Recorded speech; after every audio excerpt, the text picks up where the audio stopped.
पाहूया पुढील महत्त्वाची बातमी। बीडमध्ये रस्त्याचं काम निकृष्ट दर्जाचं आहे हे पाहायला मिळतंय। स्थानिक नागरिकांचा असा आरोप देखील आहे, तर कामात दर्जाहीन साहित्याचा वापर झाल्याचा आरोप देखील स्थानिकांकडून करण्यात येतोय। संबंधित कंत्राटदारावर कारवाई करण्याची मागणी आता स्थानिकांनी केली आहे। NHIच्या अधिकारी श्री क्षीरसागर साहेब यांना विनंती आहे, त्यांनी प्रत्यक्ष त्या स्पॉटवर यावा, त्यांनी पाहणी करावी, इस्टिमेट प्रमाणे कामं चालू आहेत का नाही हे पाहावे व त्यानंतर या कामाची गुणवत्ता अत्यंत निकृष्ट दर्जाची आहे।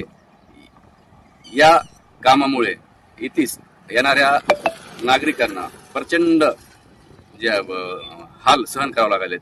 या गोष्टीमुळे आमची शासनाला व NHIच्या अधिकाऱ्यांना विनंती आहे की त्यांनी इथे या स्पॉटवर यावा, पाहणी करावी। लोकशाही मराठी ऐका, पहा, जागरूक रहा।